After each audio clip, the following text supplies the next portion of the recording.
बिस्मिल्लाहिर्रहमानिर्रहीम। मोहतरम सामीन और नाजरीन, जैसा कि 2019 में दिसंबर के महीने 26 दिसंबर को सूरज ग्रहण लगा था, इसी तरह इस बार 2020 दिसंबर के महीने में ही सूरज ग्रहण लगने वाला है। और पिछली बार की तरह ही ये भी बड़ा खतरनाक सूरज ग्रहण है। और ये कौन कौन से ममालिक में लगेगा ये भी मैं आपको तफसील से बताऊंगा। और सूरज ग्रहण क्यों लगता है ये भी सही जो तशरीह उलमा ने की है वो आपके सामने रखूंगा।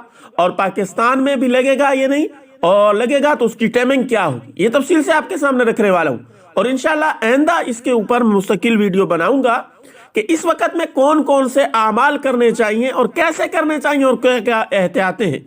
तो सबसे पहले बात कर लेते हैं ये कौन कौन से ममालिक में ये सूरज ग्रहण लगने वाला है। तो अमेरिका के बाज़ इलाकों में ये लगेगा, और इसी तरह साउथ अफ्रीका है, साउथ अमेरिका है, और अंटार्कटिका है, और भी बहुत सारे ममालिक हैं। पाकिस्तान में भी ये लगेगा, लेकिन पाकिस्तान का जो वक्त है वो रात का वक्त है, दिन के वक्त में ये नहीं नजर आएगा। पाकिस्तान में जो टाइम शुरू हो रहा है वो शाम को 6:30 बजे से लेके 6:33 पे शुरू होगा और 11:53 पे जाके खत्म होगा। तो ये तकरीबन 5.5 घंटे बनते हैं।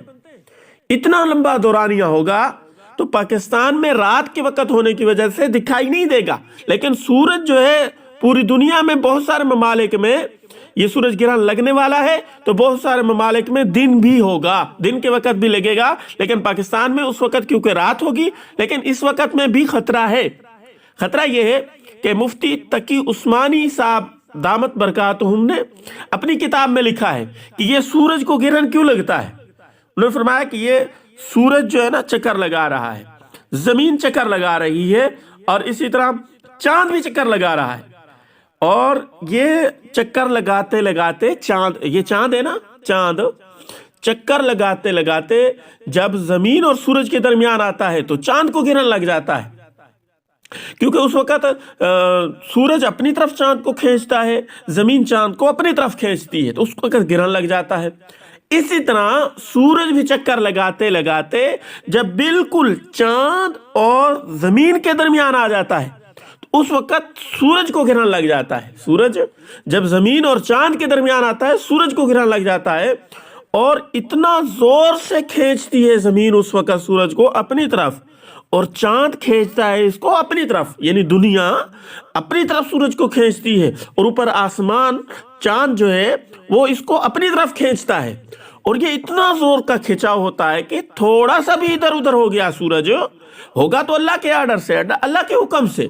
लेकिन हमें और आपको क्या सबक मिलता है, इस वक्त में क्या करना चाहिए कि ये सूरज थोड़ा सा भी जमीन की तरफ आ गया तो जमीन तबाह बर्बाद हो जाएगी, जरिंद इंसान परिंद सब चीजें फना हो जाएंगी।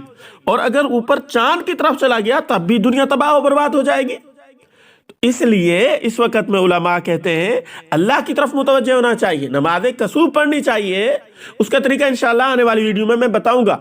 और जिक्र इबादत करनी चाहिए, कुरान मजीद की तिलावत करनी चाहिए, सदका खैरात करने चाहिए, क्योंकि हो सकता है ऐसा ना हो, मर्जी तो अल्लाह की चलेगी, लेकिन हमें चाहिए कि इस वक्त में इबादत करें कि अगर ऐसा हो गया तो हम इबादत में मशगूल हूँ। तो मेरे दोस्तों ज़रूर कोशिश कीजिएगा इस वक्त नमाज कसूर पढ़ने की, नफली इबादत करने की। और इस वक्त जहाँ दिखाई देगा सूरज ग्रहण वहाँ के लिए है ये बात कि वो इबादत करें, वरना जिन ममालिक में ये दिखाई नहीं देगा उनके लिए नहीं है इस वक्त में इबादत करना। अल्लाह रब्बुल हमें कामिल अमल करने की तौफीक अता फरमाए। अस्सलाम वालेकुम रहमतुल्लाहि व बरकातहू।